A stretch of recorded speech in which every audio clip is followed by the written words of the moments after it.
Hello and welcome to PKM tax consultancy. आज के इस वीडियो में मैं आपको बताऊंगा अटल पेंशन योजना अगर आप लिए हैं तो उसको कैसे बंद करेंगे। बहुत टाइम पे ये देखा गया है कि अटल पेंशन योजना अगर बंद करने के लिए आप जाते हैं बैंक में तो परेशानी झेलते हैं। तो पहले आप जानते हैं कि बंद करने का तरीका क्या क्या है। पहले तो 60 साल के बाद, दूसरा है 60 साल से पहले। 60 साल से पहले अगर आप बंद करना चाहते हैं तो उसको वॉल्यूंटरी एग्जिट बोलते हैं। उसमें 3 तरह का ऑप्शन रहता है। एक है वॉल्यूंटरी एग्जिट, दूसरा है डेथ और तीसरा है टर्मिनल इलनेस या गंभीर बीमारी। तो इन 3 कंडीशन पे आप बंद कर सकते हैं। तो आइए जानते हैं क्या क्या रिक्वायरमेंट्स है एपीवाई बंद करने के लिए। तो पहला है एग्जिट फॉर्म, दूसरा है कैंसिल चेक, तीसरा है पैन कार्ड का कॉपी, चौथा है केवाईसी जो कि ऑप्शनल है, और पांचवा है एप्लीकेशन लेटर जो आप बैंक को लिखेंगे।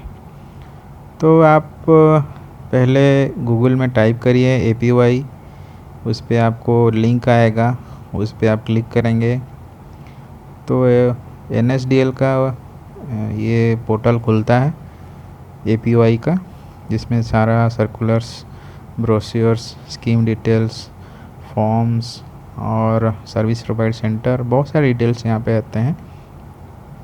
यहाँ पे देखिए एपीवाई स्कीम डिटेल्स करके एक है, उस पर आप क्लिक करेंगे तो एक सर्कुलर दिखाता है। जब ये स्कीम लॉन्च हुआ था उस समय का सर्कुलर है। उस पर आप आइए 15 नंबर पॉइंट पे। ये है एग्जिट एंड पेंशन पेमेंट के बारे में, जिसमें 2 ऑप्शन है। पहला ऑप्शन है आप 60 साल के बाद बैंक को एक रिक्वेजिशन दे के हर महीना पेंशन निकाल सकते हैं। दूसरा ऑप्शन में ये लिखा गया है कि 60 साल से पहले आप बंद नहीं करा सकते, और बंद अगर करना ही है तो डेथ और टर्मिनल इलनेस या डिजीज़ पे ही कर सकते हैं।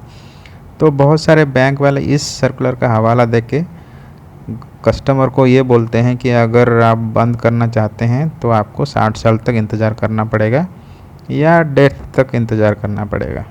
अभी वॉलंटरी एग्जिट का स्कीम लागू हो चुका है नए सर्कुलर के हिसाब से। तो यहाँ पे फॉर्म्स का टैब में आप जाएंगे, उसमें विड्रॉल एंड कंटिन्यूएशन का टैब है, उस पर आप क्लिक करेंगे तो 2 फॉर्म दिखाता है। एक है APY death and spouse continuation form, दूसरा है voluntary exit APY withdrawal form. तो आइए देखते हैं voluntary exit APY withdrawal form कैसा है। तो उस लिंक पे हम क्लिक करेंगे तो ये रहा वॉलंटरी एग्जिट का फॉर्म।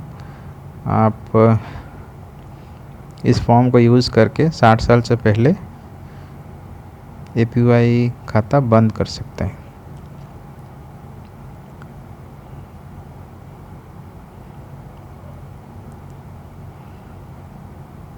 दूसरा है APY death and spouse continuation form. ये वाला फॉर्म आप डेथ केस में यूज़ कर सकते हैं। तो ये फॉर्म कुछ इस तरह से दिखता है, आप डाउनलोड कर सकते हैं। डेथ केस में कैसे बंद करेंगे ये वाला वीडियो अगले सेशन में हम डालेंगे, तब तक के लिए इंतज़ार करिए। बहुत सारे ऐसे डिटेल्स हैं जिसके बारे में हम लोगों को पता नहीं रहता है, जैसे कि पैन नंबर, ट्रांजैक्शन डिटेल्स, कितना जमा हुआ है एक्सेट्रा। तो इसको जानने के लिए पहले ये लेफ़्ट साइड में एनरोलमेंट डिटेल्स ऑफ एपीवाई पे आप क्लिक करेंगे। इस पे click here for information related to APY है, उसको क्लिक करेंगे तो एक लिंक खुलता है। यहाँ पे आप अपना ई पैन कॉपी, जो कि एक मैंडेटरी रिक्वायरमेंट है, उसको डाउनलोड करेंगे। अगर आप पैन नंबर जानते हैं तो ये पहला वाला ऑप्शन पे क्लिक करेंगे, अगर आप पैन नंबर नहीं जानते हैं तो ये दूसरा वाला ऑप्शन पे क्लिक करेंगे। तो हम दूसरा वाला ऑप्शन पे क्लिक किए। यहाँ पे पूछ रहा है subscriber name, bank account number, date of birth. उसके बाद आपको ये तीनों चीज़ डालना है।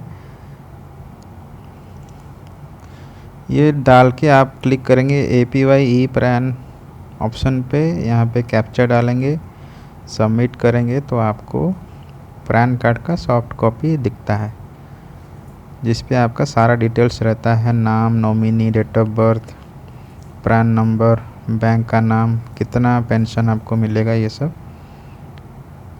ये वाला पेज आप प्रिंट आउट निकाल लें। यहाँ पे नीचे एक बैंक ईमेल आईडी लिखा हुआ है, ये बहुत ही इम्पोर्टेंट है, बाद में आपको बताऊंगा क्यों इम्पोर्टेंट है, इसको आप नोट कर लें। अब आपको निकालना है स्टेटमेंट। यहाँ पे आप क्लिक करेंगे APY स्वावलंबन statement view, financial year select करेंगे, कैप्चा डालेंगे तो आपको स्टेटमेंट दिखाएगा अटल पेंशन योजना का। अभी तक आप जितना जमा किए हैं, कितना महीना कटता है, कितना अभी जमा है आपके पैन नंबर में, सब डिटेल्स दिखाएगा।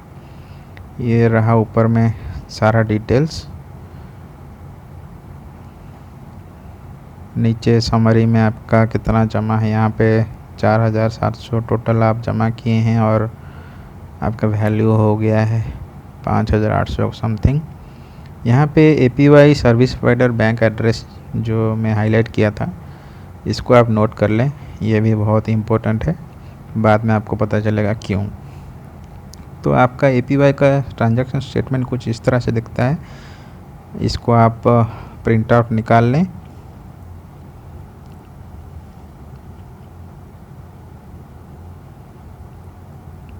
एग्जिट फॉर्म का प्रिंट आउट निकाल के इसको हाथ से आप भरेंगे। इसमें बैंक का नाम, ब्रांच, वॉलंटरी एग्जिट पे क्लिक करिए, टिक करिए और पैन नंबर, नाम, बैंक अकाउंट नंबर, ये सब लिख के साइन करिए। ये नीचे काउंटर फाइल आप जब जमा करेंगे तो बैंक वाला आपको रिटर्न कर देगा। दूसरा है एप्लीकेशन लेटर। आपको एक एप्लीकेशन लिखना है बैंक मैनेजर को कि आप उनको ये सब दे रहे हैं और उनसे रिक्वेस्ट कर रहे हैं कि आपका APY जो अकाउंट है उसको बंद करे बैंक। एक रिक्वेशन लेटर बैंक वालों को ज़रूरत नहीं रहता लेकिन ये मांगते हैं, तो आप पहले से रेडी करके लेके जाएं। इस पे आप एनक्लोजर में लिख दें क्या क्या आप जमा कर रहे हैं। तो हम लोग यहाँ पे जो जमा कर रहे हैं उसका लिस्ट बना लिए हैं यहाँ पे, और सारे डॉक्यूमेंट्स को आप जमा करेंगे फिजिकली या रजिस्टर पोस्ट पे भी आप बैंक को भेज सकते हैं। अब बैंक में क्या करते हैं बैंक वाले आपको बताते हैं। बैंक का काम ये है कि ये सब एप्लीकेशन मिलने के बाद 3 चीज़ करें।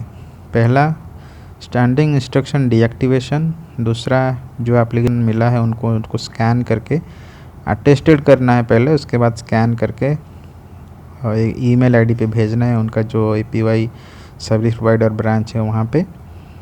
और तीसरा है, ईमेल भेजने के बाद आपके एप्लीकेशन को ओरिजिनल ये लोग भेजेंगे।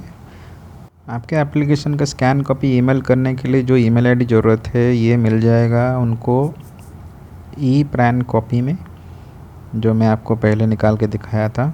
और हार्ड कॉपी भेजने के लिए एड्रेस भी ट्रांजैक्शन स्टेटमेंट में मिल जाता है। तो ये सब जमा करने के बाद आपको 15 वर्किंग डेज़ के अंदर पैसा वापस हो जाता है। तो ये वीडियो कैसा लगा आपको ज़रूर बताएं और सब्सक्राइब करें। Thank you.